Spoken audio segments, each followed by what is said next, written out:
Hello YouTube, Sidekick here with just a quick video about setting up the WSO cockpit in the F-15E. I don't see a lot of videos about flying in the WSO position, and it took me a while to figure it out when I first tried it, so I thought maybe I'd make a quick video about it. At first glance, you might wonder why you actually want to fly in the back seat. There isn't really anything you can do from back there that you can't do up front, except for turning on the T-pod and arming the laser, I think. And that is true, but there are some things that I find much easier about the back seat.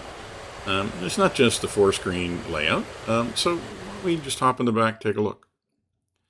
So part of the reason that I think there are things you can do from back here more easily because of the controllers, and that's what I want to go over today. So today I'm just going to cover how to set up the control scheme, at least the setup that I use that works for me.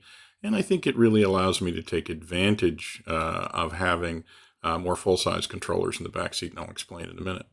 Now, I'm not going to talk very much today about operating from the back seat. Let me know if you'd like to see more videos about that in the comments. First of all, if you weren't aware, and it took me a ridiculous amount of time to figure this out because I really haven't flown multi-crew before, you get to the back seat of the Mudhead by pressing 2 on your keyboard, and you go back to the front seat by pressing 1. Okay, with that out of the way, let's get acquainted with the back seat. First of all, back here you have 4 screens instead of the 3 up front. And there's 2 large monochrome screens in the middle and 2 smaller ones on the outside that are full color. They are a bit higher up than they are in the front seat because the up front controller is actually down on the right-hand side. And a quick glance at this will show you that this is clearly a sensor operator's workstation rather than the pilot's workstation. You'll also notice that there is no HUD, although you can bring up the HUD on any screen that you want to, so you can use it to fly. The one thing that you really want to notice, though, back here is not the screens, it's the controller layout. Note that there are actually 4 controllers. You have a throttle, and then you have 3 sticks or hand controllers. Now, one of those sticks, one in the middle obviously, is the one that you use to fly the aircraft from the back seat, because you can fly the aircraft from the back seat. Now, the other 2 sticks are each for half of the displays in the cockpit. So the left-hand side controller, or LHC, controls the 2 left-hand displays and any sensors that you're using on those displays, and the right-hand controller, or RHC, controls the 2 displays on the right and any sensor that you're displaying there. Now, each of the hand controllers has the usual 2 axes, horizontal and vertical. They also each have 3 different buttons that have to be programmed. Each controller has a castle switch, which is a 4-position switch that you also have to be able to depress. It has an auto acquisition switch, which is really a 2-position switch that you also have to be able to depress. And then there is a coolie hat switch, which is a 4-position switch that doesn't require you to be able to depress it.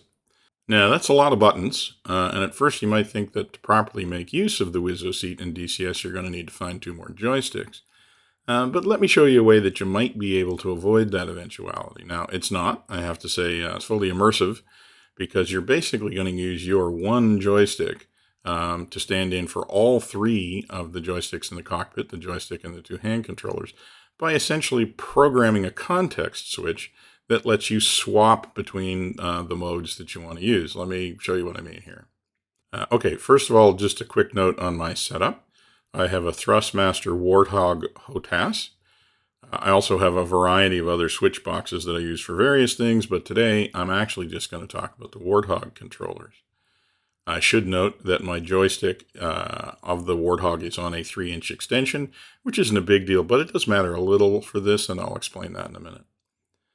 Now, first things first, when you go to adjust your control settings, you need to make sure that you are on the F-15E WSO page. There are 2 pages for the F-15E.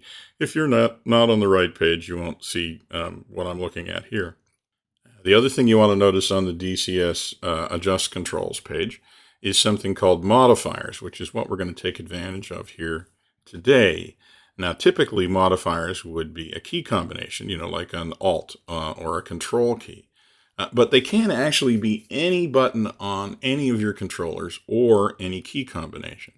So what I'm going to do is I'm actually going to use a 3-position switch on my throttle to be my modifier. Now, on my Thrustmaster throttle, I have such a switch conveniently located on the lower right of the throttle. It's labeled autopilot, and in the A10, that's what you would use it for. But I'm actually going to co-opt it for being my modifier switch for the F-15E. It means I won't be able to use it for anything else, but that's okay. So this switch is set up so that when it's in its middle position, it doesn't register a button press. When it's in its up position, it's button 27, and when it's in its down position, it's button 28. Okay, so I'm going to go in here quickly and set it up, those positions as modifiers. Now, you'll notice that I already have those set. So actually what I'm going to do is delete the ones that I have set up, and then I'm going to put in new ones. So all I have to do is I add it. I have to click to list my controllers. You can see I have a few of them. Pick the throttle, and then I click the switch, and then I rename it. So button 27 is the up position, if I can remember how to type letters on my keyboard. And then I'm going to add another one for switch down.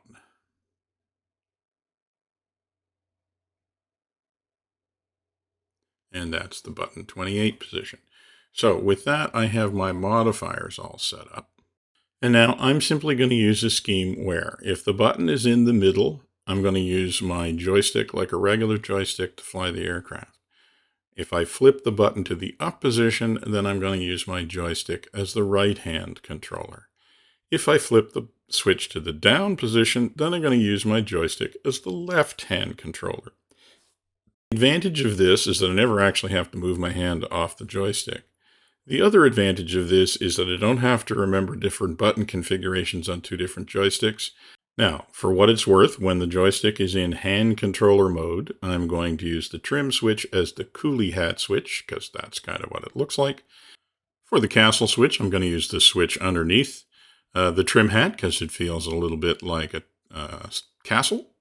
And you can't depress this button on the Thrustmaster, so I'm going to use the index finger button as the depress castle switch.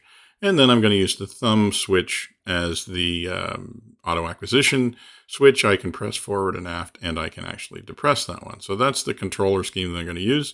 It's going to be the same for the left-hand controller and the right-hand controller. The only difference is going to be which position I set the switch on the throttle. Okay, so let's jump back into cockpit. I'll show you how to set that up. We're going to go to Adjust Controls. Notice that we're in F-15 WSO, and for instance, let's take a look at the axis page. I've already got it all set up. So my switch is in the neutral position, which means that I am controlling the axes of the aircraft. Just a sec here, let me get it. And you can see that here is roll, and there is pitch. Now, if I flip the switch to the up position, I'm controlling the right-hand controller, and there's the right-hand controller axes. And if I switch the position to the down position, then I can do the same thing on the left. So let me just show you quickly how you set that up. I'm not going to go through and set up all the things. That would be pretty boring, but let's just take a look at how it works. First we go up, we select it. I'm going to clear this one just to start from scratch. We go to add. I switch the position to the down position, so I get the switch down and the modifiers. Then I move the axis just like I normally would, select it, and we're done. So you just have to do that once for all of the axes. So you get 4 more axes that you have to add there. Now you have to go out and program all of the buttons. So we go back to the regular page. There is a item in the list here for each of the hand controllers. So you go to the left-hand controller, have to set up all of these buttons. Again, same process. You add it, you put the switch in the correct position, and then you press the button as you normally would. So then you can set up the left-hand controller. Now you notice there's some things I haven't programmed. Haven't found a use for them yet, but I haven't spent a lot of time in the back cockpit. But there's room to figure that out when I need to. And that's the left-hand controller. And then here's the right-hand controller, same thing. The one thing to remember when using the hand controllers is that you don't use the TDC press as the action button, you use the trigger. And so it's important to set up the trigger on the hand controllers when you're in left and right hand controller mode. Okay, let's hop back in the cockpit and actually see how that all works. So we're sitting in the cockpit. You can see I've got screens from left to right. I have the HUD, I have the T-pod, I have the radar, and I have my moving map. or TSD on the right-hand side. So just to prove to you that, first of all, we can still fly the jet from here. When the switch is in the neutral position, I'm using the joystick, and I'm basically controlling the aircraft. Okay, so no problem. So now let's put that back in. Let's put the system back in pause here. And now, if I switch the switch to the down position, so I'm using the left-hand controller with my joystick, then I can control the T-pod. Oops, just let me find the switch. There it is. Okay, so now we're controlling the T-pod. You can see the left middle monochrome screen is moving, and I'm moving it with my joystick. Now, one thing to notice is it's pretty smooth moving, and that's the advantage of using the joystick. Now, just to prove that the coolie hat switch also works, I can also put the T-pod on the monochrome screen, and then I use the coolie hat to select it. So no matter which stick you're using, the coolie hat left selects the left-hand screen, coolie hat right selects the right-hand screen.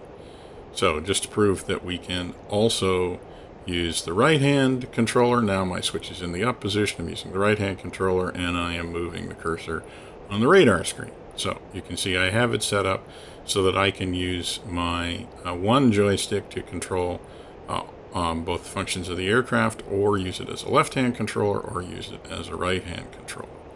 So, as I said, this isn't realistic in terms of the way you would actually fly as a WSO and F-15E. I understand that.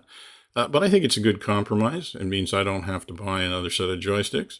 And the real advantage of using the joystick, and the real advantage of doing this from the back seat that I found when I started trying this, is that it is really a lot easier to control the cursors on the T-pod and the radar accurately when I use my joystick, especially with the joystick extension. And that's why I said that's important. Get much higher fidelity control than I do in the front seat, and particularly since I'm not actually trying to fly the aircraft. You can set it in autopilot mode, put up the HUD on one of the screens, and then you can devote yourself to actually working the sensors. And the screens are bigger, and they're more in your line of sight, and there's just a whole lot of reasons why it's a lot easier to actually operate the sensors from the back cockpit, which is obviously why the F-15E has two crew members. It wasn't really obvious to me until I tried it. So that works for me. I'm actually finding it quite useful. When I can, I actually hop in the back cockpit to use the sensors if I'm not in the middle of an attack. And I'm learning a lot about how to do that, and still learning a lot about the F-15E systems. If you want to know more about flying the F-15 from the WSO position, then by all means, let me know. And I can make a few more videos about what I learned from flying back here. As always, if you have your own ways of doing things that you'd like to share, by all means, please share some constructive comments in the comments, or come to my Discord channel and start a discussion. And for now, this is going to be Sidekick, signing off.